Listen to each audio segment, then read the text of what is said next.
Prepare o seu coração e abra agora as janelas de sua alma, porque será transmitida uma palavra de fé e esperança na instrumentalidade do pregador e conferencista internacional, que tem percorrido todo o Brasil e mais de 35 países do mundo.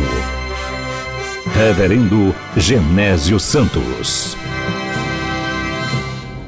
Pois bem, meus ouvintes, continuando aqui o estudo do Apocalipse, estivemos aí encerrando ontem a 7ª igreja denominada Laodiceia, e hoje estaremos aqui no capítulo 4. Como desde o princípio do estudo, eu havia dito que o livro do Apocalipse está dividido em 3 partes.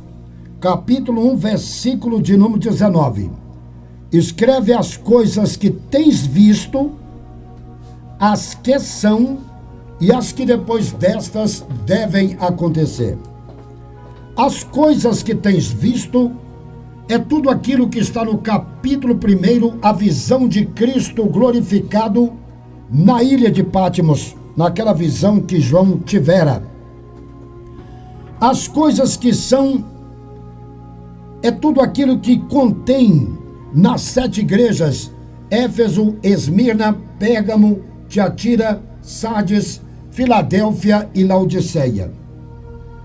As coisas que depois destas devem acontecer é tudo aquilo que vai do capítulo de número 4 até o número 22. Na nossa corrente de interpretação escatológica, nós acreditamos que o arrebatamento da igreja dar-se-á entre os capítulos 3 e 4, porque o capítulo 4 é a visão da igreja arrebatada, glorificada e galardoada no céu. E o capítulo de número 4, eu quero fazer a leitura do mesmo. Diz assim: a visão do trono da majestade divina, os 24 anciãos e os 4 animais. Depois dessas coisas olhei, e eis que estava a porta aberta no céu, e a primeira voz, como de trombeta, ouvira falar comigo, disse: sobe aqui, mostrar-te-ei as coisas que depois destas devem acontecer. E logo fui arrebatado em espírito, e eis que um trono estava posto no céu, e um assentado sobre o trono. E o que estava sentado era na aparência semelhante à pedra de jaspe de sardônica, e o arco celeste estava ao redor do trono, e era semelhante à esmeralda. E ao redor do trono havia 24 tronos, e vi assentados sobre os tronos 24 anciãos, vestidos de vestes brancas, e tinham sobre a cabeça coroas de ouro. E do trono saíam relâmpagos, trovões, vozes, e diante do trono ardiam 7 lâmpadas de fogo, as quais são 7 Espíritos de Deus. E havia diante do trono um como mar de vidro, semelhante ao cristal, e no meio do trono e ao redor do trono 4 animais cheios de olhos, por diante e por detrás. E o primeiro animal era semelhante a um leão, e o segundo animal semelhante a um bezerro, e tinha o terceiro animal o rosto como de homem, e o quarto animal era semelhante a uma águia voando. E os 4 animais tinham cada um, respectivamente, 6 asas, e ao redor e por dentro estavam cheios de olhos, e não descansam nem de dia nem de noite, dizendo: Santo, Santo, Santo é o Senhor Deus, o Todo-Poderoso, que era e que é e que há de vir. E quando os animais davam glória e honra e ações de graças ao que estava sentado sobre o trono, ao que vive para todo sempre, os 24 anciãos prostravam-se diante do que estava sentado sobre o trono e adoravam o que vive para todo sempre, e lançavam as suas coroas diante do trono, dizendo: digno é, Senhor, de receber a glória e honra e poder, porque tu criastes todas as coisas e por tua vontade são e foram criadas. Aqui no versículo 1, as coisas que depois destas devem acontecer, se refere tudo aquilo que vai ocorrer após o arrebatamento da igreja. Aqui no versículo 1, depois dessas coisas, a partir deste capítulo, a programática profética divina não é a igreja. Você sabia que do capítulo 1 até o capítulo de número 3, a palavra igreja aparece 19 vezes? E que do capítulo 4 em diante, a palavra igreja desaparece? É porque a igreja não estará mais aqui. Somente no versículo 16 do capítulo 22, foi onde Jesus disse assim: eu, Jesus, enviei o meu anjo para vos testificar estas coisas nas igrejas. A última vez que a palavra igreja aparece no Apocalipse é no capítulo de número 3, aqui no versículo de número 22. No capítulo 3, versículo 22, é a última vez que aparece. Depois do capítulo 4 desaparece por completo, só volta nesta recomendação que Jesus estava dizendo que o seu anjo enviado às igrejas. Pois bem, porque do capítulo 4 em diante, a igreja estará arrebatada, entronizada e coroada diante da grande tribulação. A igreja estará coroada no céu, diante da majestade do reino celestial. Após o capítulo 6, os episódios bombásticos da grande tribulação trarão flagelos horripilantes aos habitantes do planeta Terra. E aqui João diz no versículo 1: depois dessas coisas olhei, eis que estava uma porta aberta no céu. Meus diletos ouvintes, João arrebatado ao céu tem sido considerado pelos intérpretes do Apocalipse como simbologia da igreja trasladada antes da grande tribulação, descrita nos capítulos 6 até o capítulo de número 19. Este cenário visto pelo profeta estende-se até o capítulo 10. E a partir daí, varia para outros pontos. João, ele foi aqui arrebatado em espírito. Diz no versículo 2, logo fui arrebatado em espírito. Aqui ele foi arrebatado no capítulo 4, aí até as visões do capítulo 9, ele teve arrebatado ao céu. Já no versículo 1, ele estava na terra. Quando ele diz assim no capítulo 10, versículo 1, vi outro anjo forte que descia do céu. Se descia porque já estava embaixo. Dessa forma, nós podemos ver alguns homens de Deus que tiveram a oportunidade brônzea de fitar o céu aberto. Jacó, em Gênesis capítulo 28, dos versículos 12 a 17, ele teve a visão daquela escada e ele viu os céus abertos, né? Em 2 Coríntios capítulo 12, versículo 2, o apóstolo São Paulo foi arrebatado até o terceiro céu. O profeta Ezequiel também, ele teve visões arrebatado, porque Deus falou muito com aquele profeta. Diz aqui capítulo 1, versículo 1, E aconteceu no 30º ano do 4º mês, no 5º mês, que estando eu no meio dos cativos, junto ao rio Quebar, se abriram os céus e eu vi visões de Deus. Jesus também, depois do batismo, em Mateus capítulo 3, versículo 16, quando ele saiu das águas, os céus se abriram também. Estevão, aquele grande homem, em Atos capítulo 7, versículo 56, ele também viu os céus abertos. Olha o que diz aqui.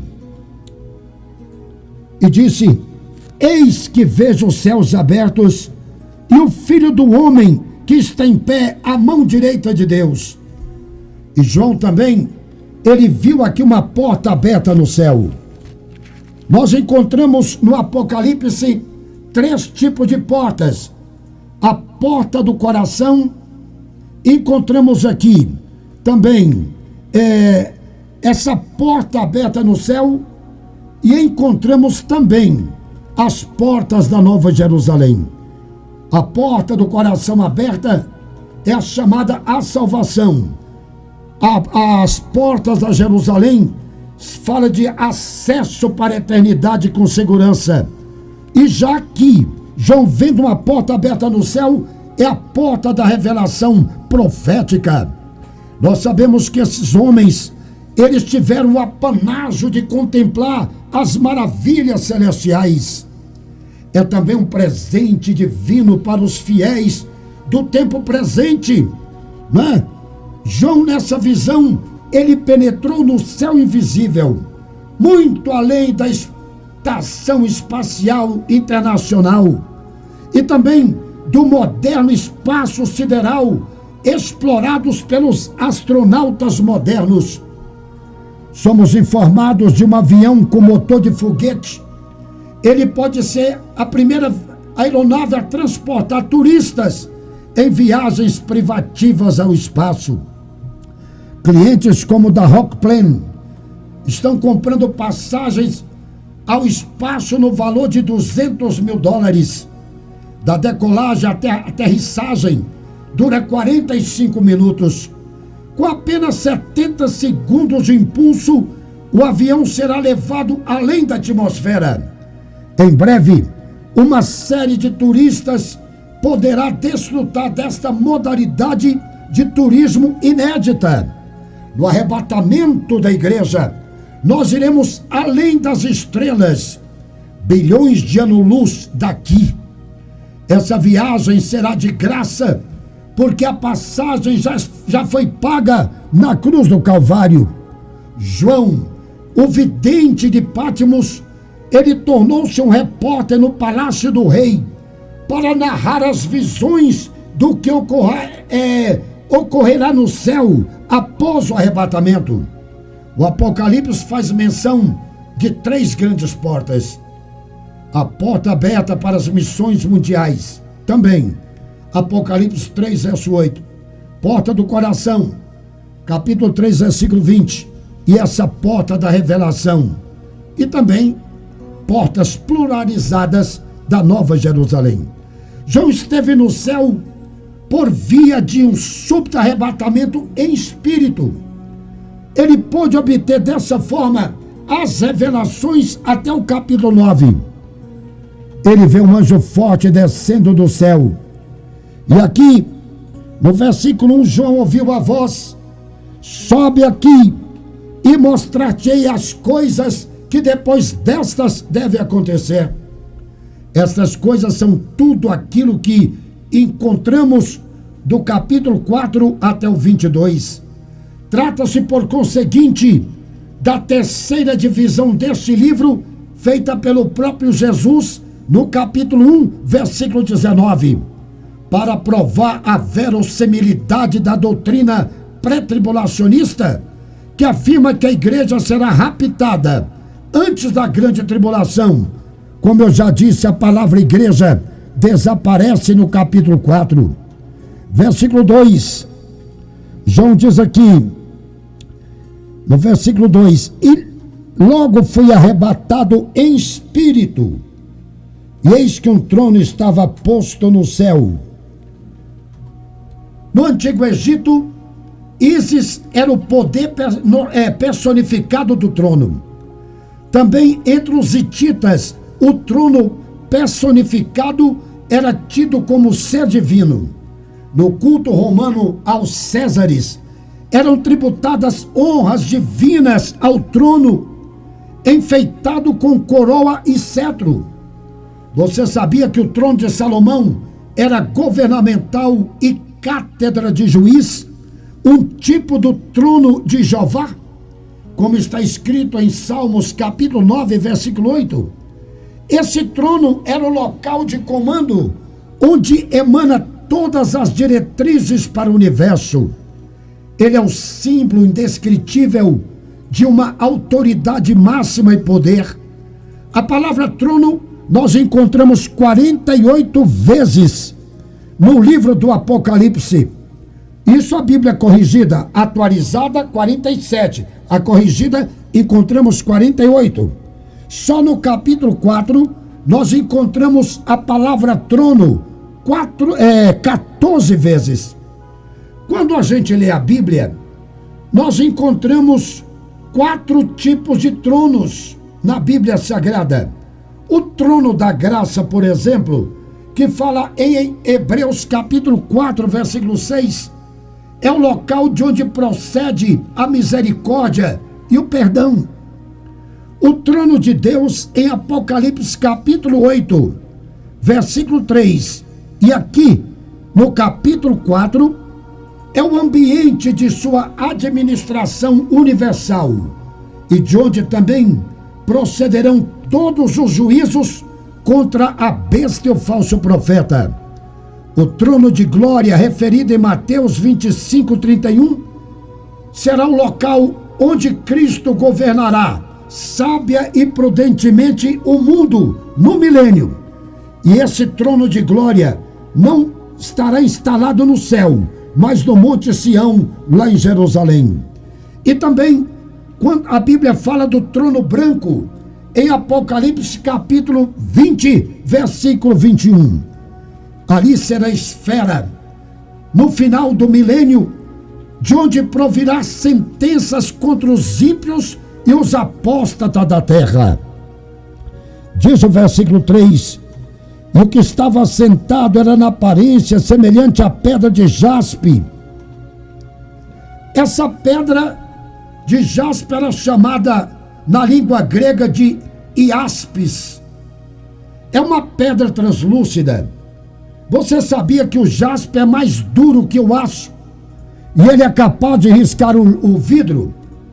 O jaspe aceita polimento e é uma pedra usada em molduras de lareiras, pilares, também em outros acabamentos ornamental exterior. Os gregos e os romanos, eles acreditavam que o jaspe podia curar numerosas doenças e até mesmo eliminar veneno de mordido de cobras. O jaspe, ele é depositado pela água circulante ou água do subsolo ou em soluções hidrotermais de origem ígnea. O nome desta pedra aparece 7 vezes nas Escrituras. Era também a 12ª pedra do peitoral do sumo sacerdote. Êxodo capítulo 28, versículo 28. O primeiro dos 12 fundamentos da Nova Jerusalém será também de jaspe. Apocalipse capítulo 21, versículo 19. O jaspe, ele simboliza a indestrutibilidade da majestade e da glória divina. Sobre essa pedra estava gravado o nome de Benjamim, cujo nome significa mão direita. João não usou uma linguagem antropomórfica para Deus. Ele não tentou descrever a forma de Deus, mas mostrar sua aparência polícroma. A pretensão dos imperadores romanos era de autodeificarem. Essa ideia apagou-se diante da gloriosa soberania de Deus e de seu trono magnífico. E João diz aqui que a aparência dele era na aparência de jaspe e de sardônica. Essa pedra recebeu este nome porque ela era originada da cidade de Sardes, na Lídia. Sua cor é um vermelho sangue. Sardônica é uma pedra dura e fina e é chamada também de sarda. É a quinta pedra rolada na lista dos fundamentos da Nova Jerusalém. Que maravilha! Capítulo 21, versículo 20. O nome de Rúben, o primogênito de Jacó, foi gravado numa sardônica que estava no peitoral do sumo sacerdote. Essa pedra vermelha como sangue, ela representa a expiação de Cristo, o primogênito dos mortos.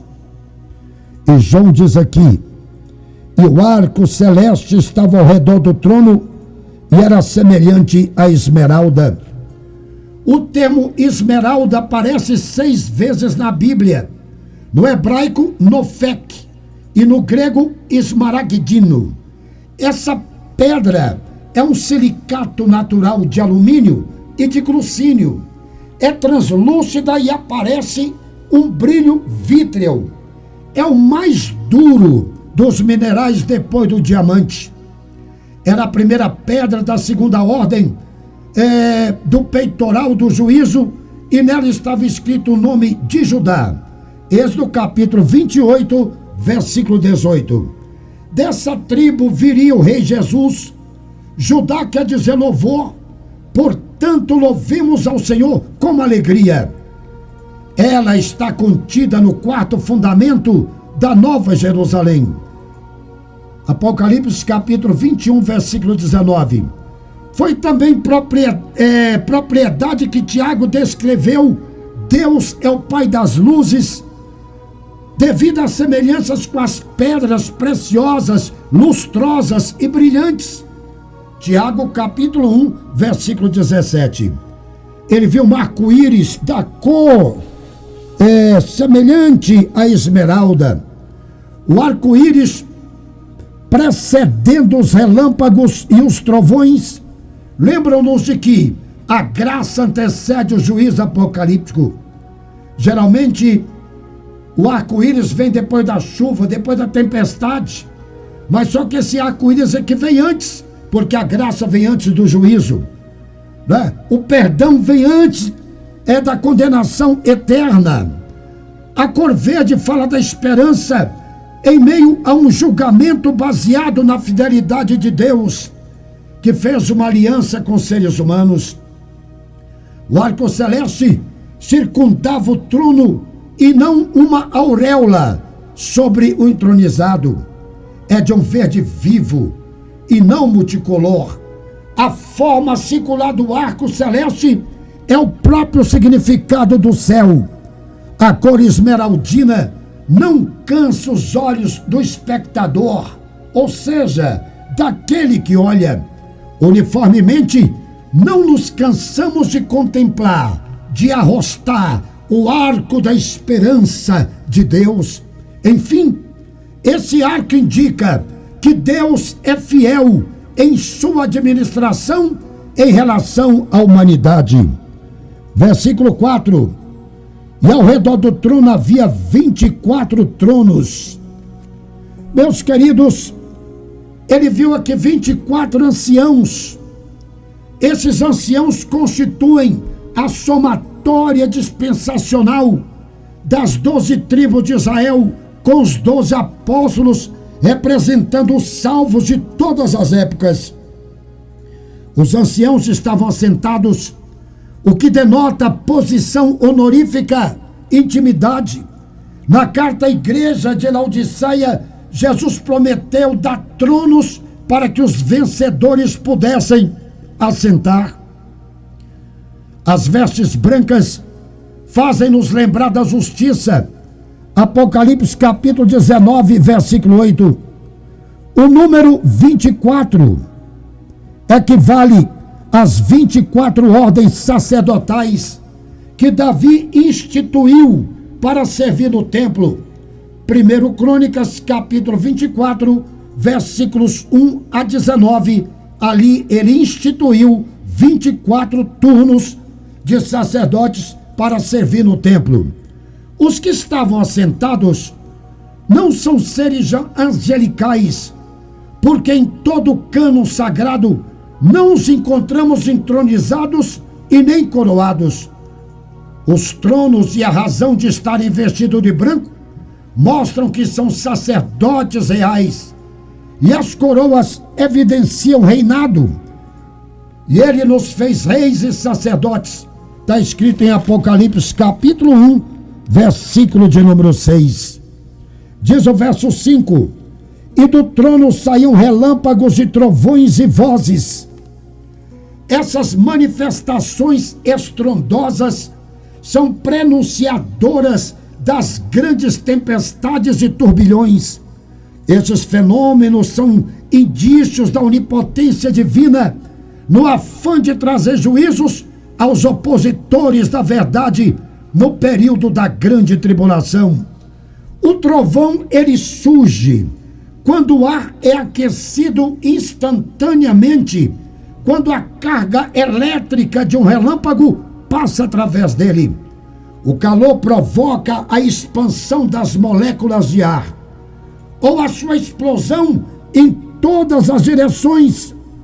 Se os homens esmorecem diante dos fenômenos da natureza, quanto mais diante dos relâmpagos trovões que são projetados do trono majestoso do Senhor dos Exércitos, que irão sacudir esse planeta após o arrebatamento da igreja.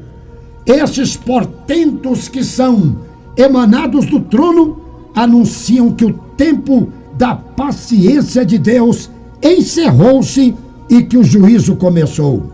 Hoje Jesus, ele está agindo com misericórdia, mas na grande tribulação o juízo virá sem misericórdia.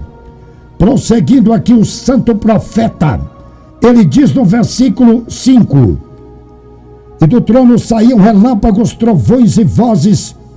Diante do trono ardiam 7 lâmpadas de fogo. Essas lâmpadas mostram as atividades prescrutadoras e esquadrinhadoras do Espírito Santo em suas atividades septuforme, ou seja, de 7 maneiras e perfeitas. No capítulo 1 fala dos 7 Espíritos de Deus, e aqui já no capítulo 4 já aparece como 7 lâmpadas de fogo, o Espírito Santo atuando em toda a sua plenitude. 7 Espíritos, 7 lâmpadas, tem correlação com Isaías capítulo 11, versículo 2, que no capítulo 1 eu falei sobre isto. Lá estão 7 aspectos ou 7 características do Espírito Santo. Aqui no versículo 6 está escrito: e havia diante do trono um como mar de vidro, semelhante ao cristal. Era uma raridade naqueles dias, inclusive, o claro como cristal. Enquanto os juízos estiverem sacudindo a terra, estaremos diante do mar de vidro, que é uma representação da paz imperturbável diante do trono da majestade. Mar, em linguagem profética, fala de rebelião, de greve, de tumulto, enquanto que mar de vidro é água petrificada, fala de paz serene diante do trono de Deus. Verso 7, diz aqui: e o primeiro animal era semelhante a um leão, e o segundo animal semelhante a um bezerro, e tinha o terceiro animal o rosto como de um homem, e o quarto animal era semelhante a uma águia voando. Esses animais são criaturas de elevadas categorias na corte celestial. Salmo 99, versículo 1. Encontramos reveladas nos rostos dos 4 seres viventes 4 características de Cristo. O primeiro com aspecto de leão. A palavra leão nós encontramos 130 vezes no Velho Testamento e 9 no Novo. A insígnia da bandeira de Judá era um leão. O leão é a obra-prima do mundo animal.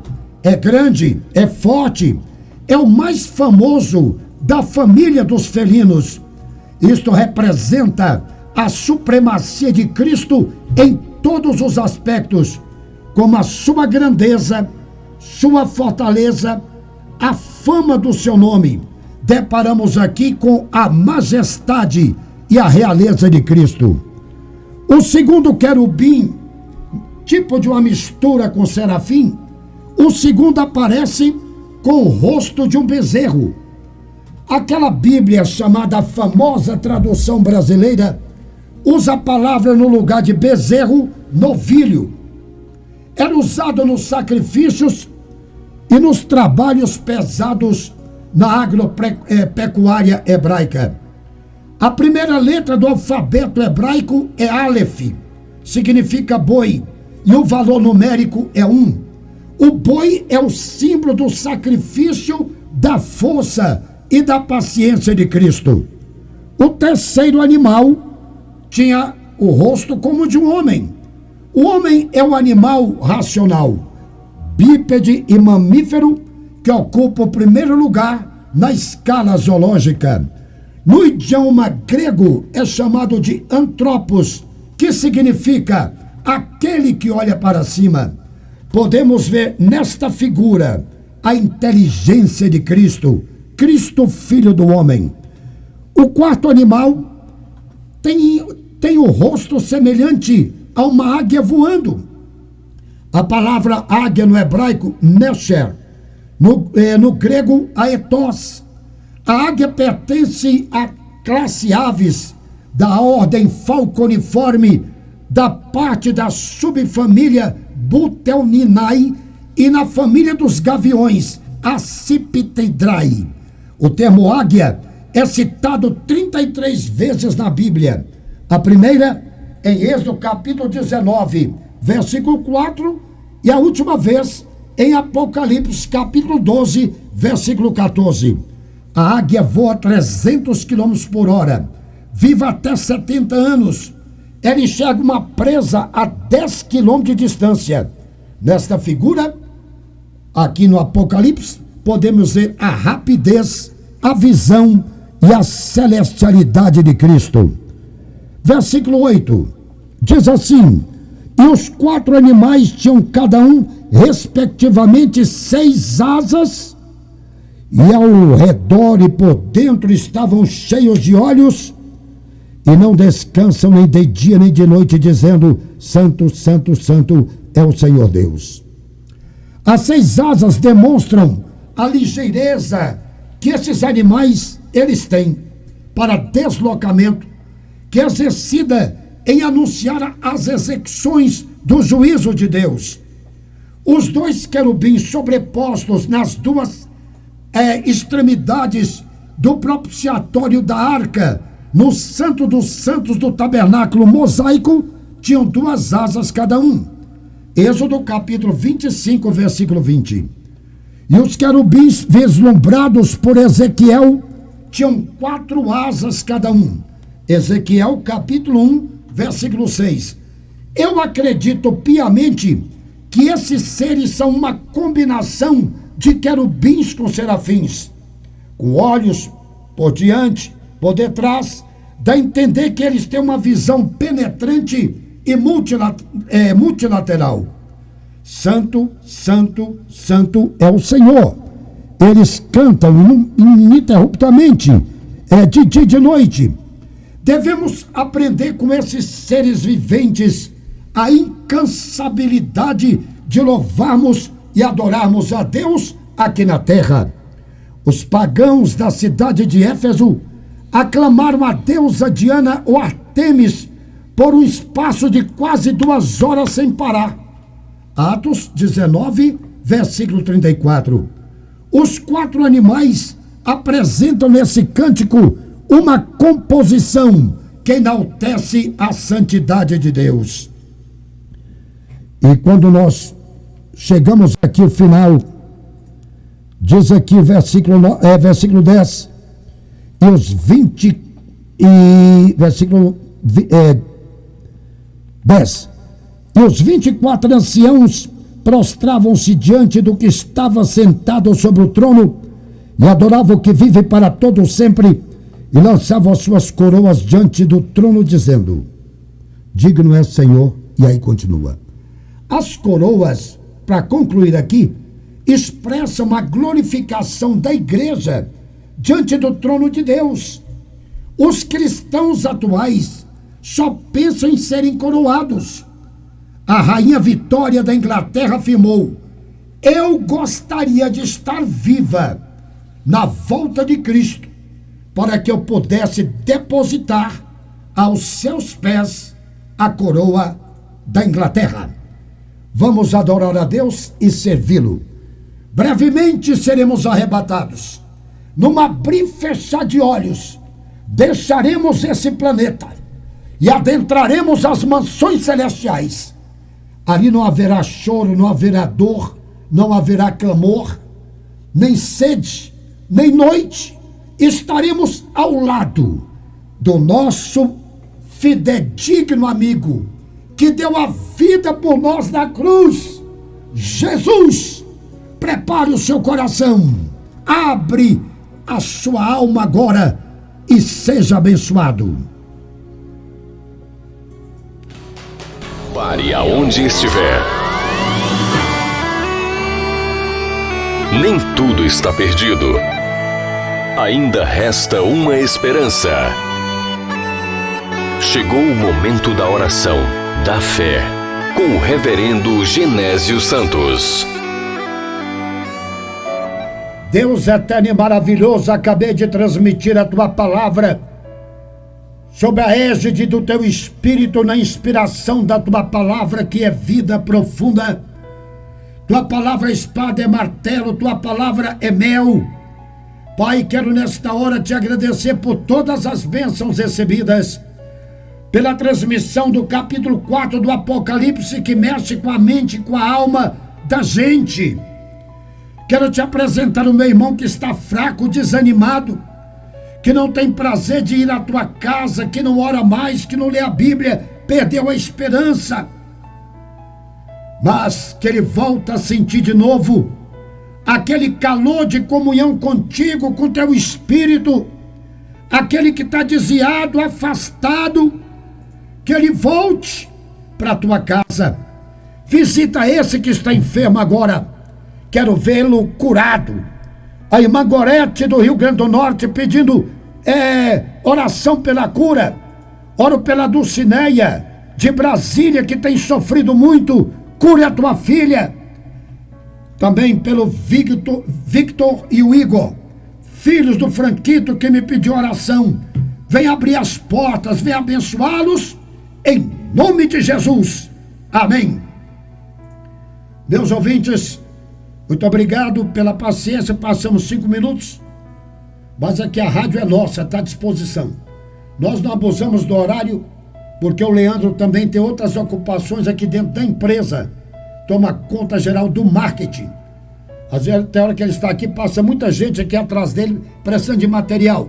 Mas graças a Deus, Deus tem nos dado essa rádio aqui, que é da empresa, não minha. Eu sou o diretor geral. E que Deus abençoe. Amanhã estarei de volta, falando sobre o capítulo 5, o livro selado com 7 selos. Somente o Cordeiro é digno de abri-lo. Grande abraço da minha parte. Na sonoplastia, Leandro Alves, um grande abraço. Tá aí, grande abraço para você.